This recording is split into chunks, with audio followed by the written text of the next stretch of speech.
It's a place where I love to be. Look in a book, here's a story for you. Who makes stories when the day is through? Who makes stories when the day is through? Story makers, working through the night till the rising sun.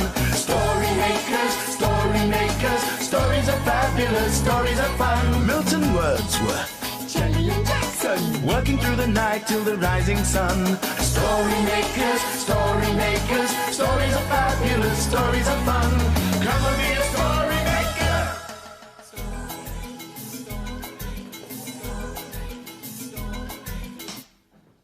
Story makers.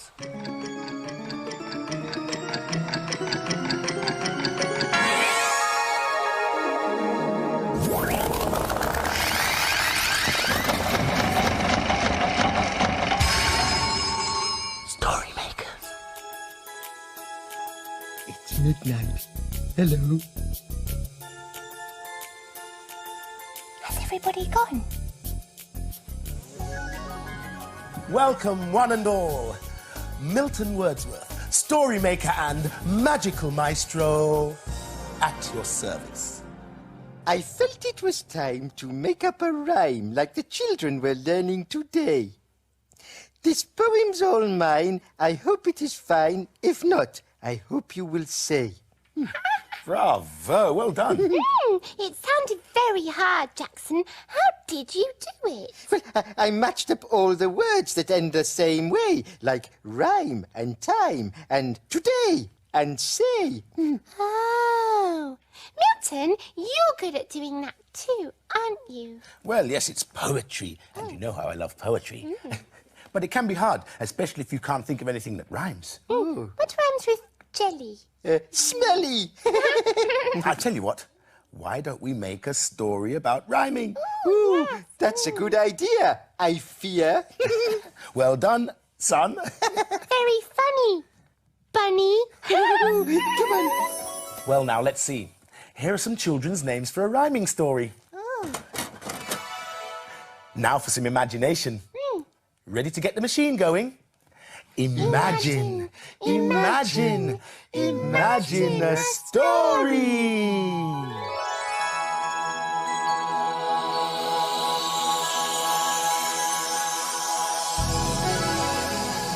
Great, it's a playbook. And it's called Ellie's Jellies. Ellie, put your jellies on. Ellie, put your jellies on. Ellie, put your jellies on. It's a sunny day. Melly, put your wellies on. Melly, put your wellies on. Melly, put your wellies on and come outside to play.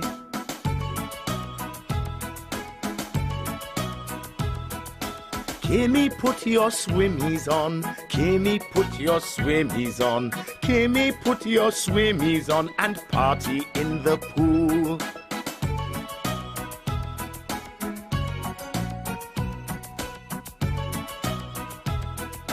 Matty, put your hattie on. Matty, put your hattie on. Matty, put your hattie on. You're looking very cool.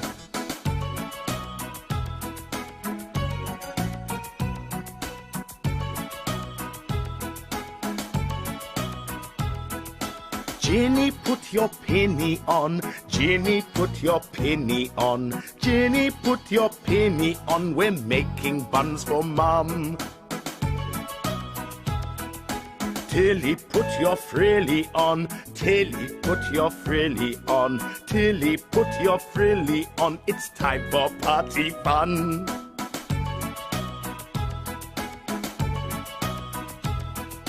Pippa, put your slippers on. Pippa, put your slippers on. Pippa, put your slippers on. Your left foot and your right.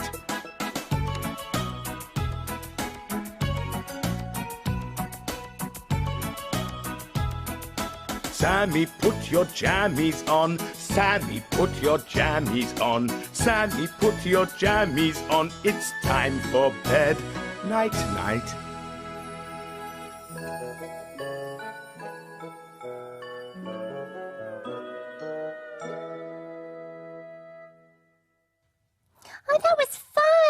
all the children's names rhyme with their clothes.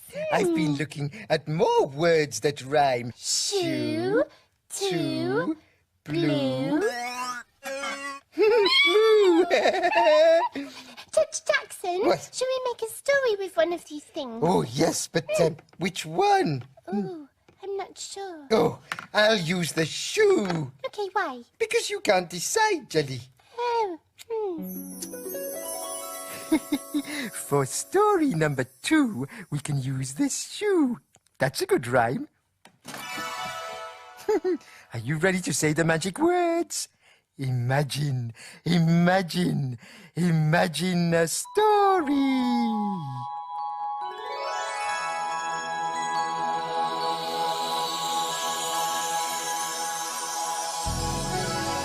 Oh, yes, it's a Barnacle Rock story called Smelly Old Boot. Once upon a tide at Barnacle Rock, something stinky turned up. rise and shine, barnacles under the sea. What's so smelly and pongy? Yes, yes! Chimed the barnacles. Someone is making stinky whiffs! Harry, the seahorse, floated out of the seaweed. Phew-wee, what a pong. Electra sparked by in a panic. Sea monster alert! Everyone hide! The sea creatures hid, but there was no sign of a sea monster. Are you sure you saw a sea monster? Ellie whispered. Well, I've never seen anything like it before. It's huge and black and shiny, with long tentacles, and when it gets close, it lets off a terrible pong. Everyone took a peek. Lying on the seabed was the ghastly-looking creature.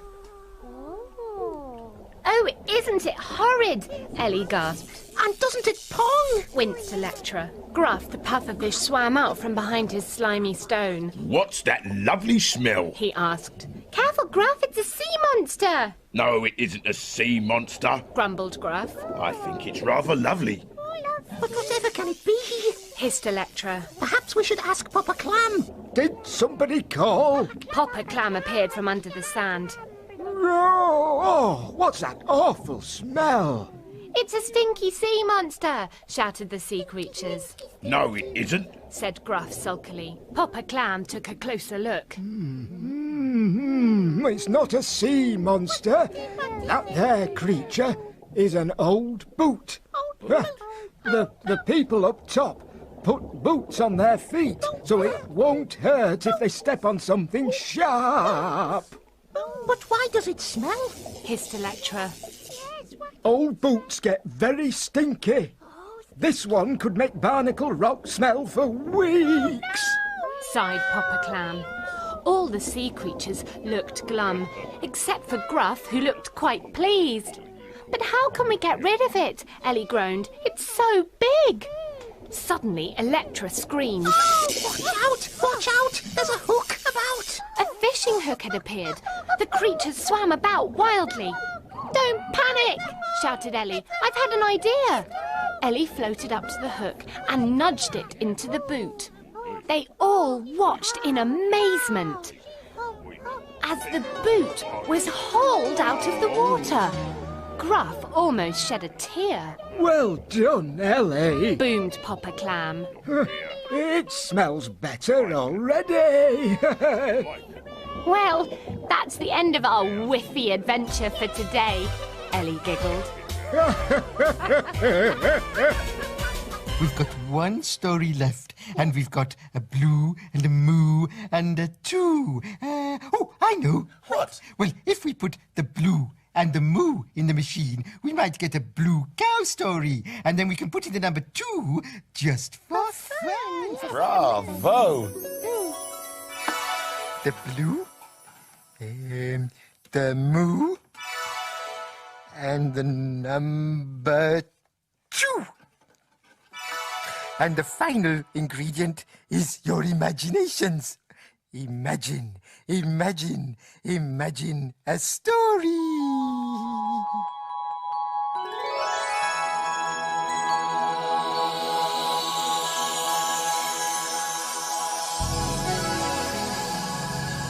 It worked! It's a blue cow story.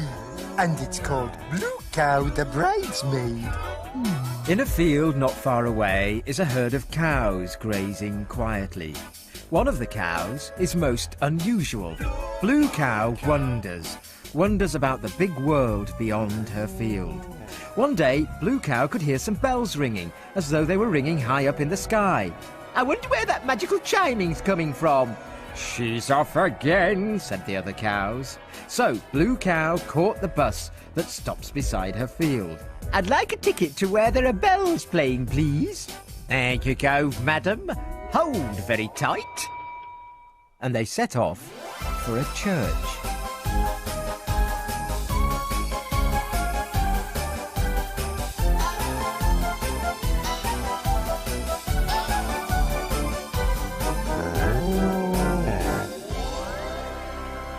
And then they arrived. The beautiful ringing sound was coming from the tower of a church.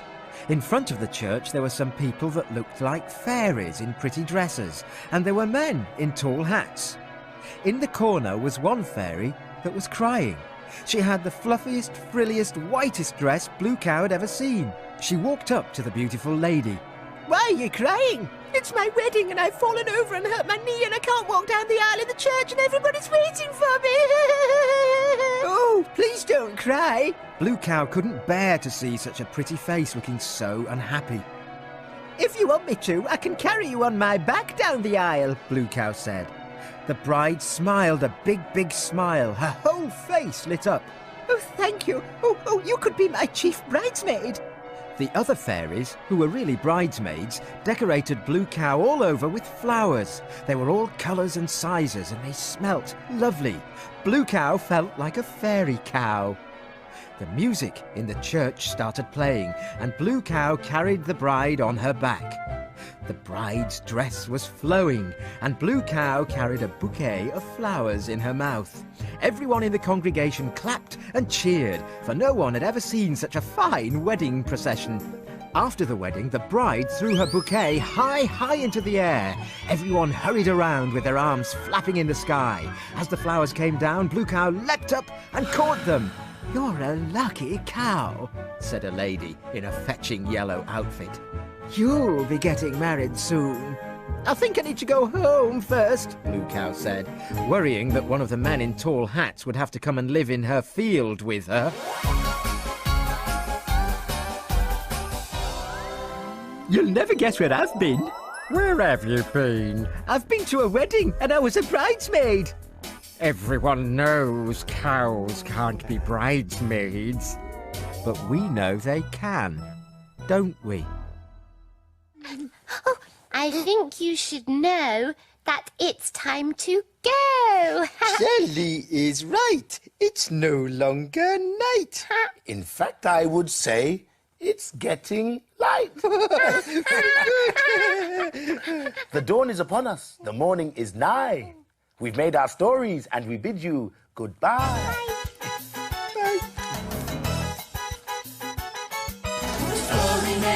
Story makers, working through the night till the rising sun.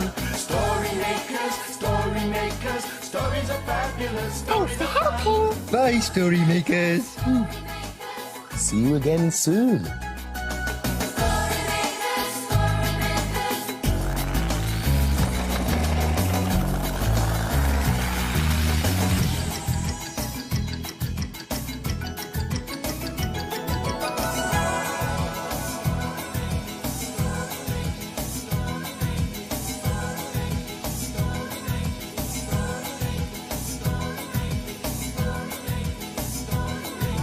Come with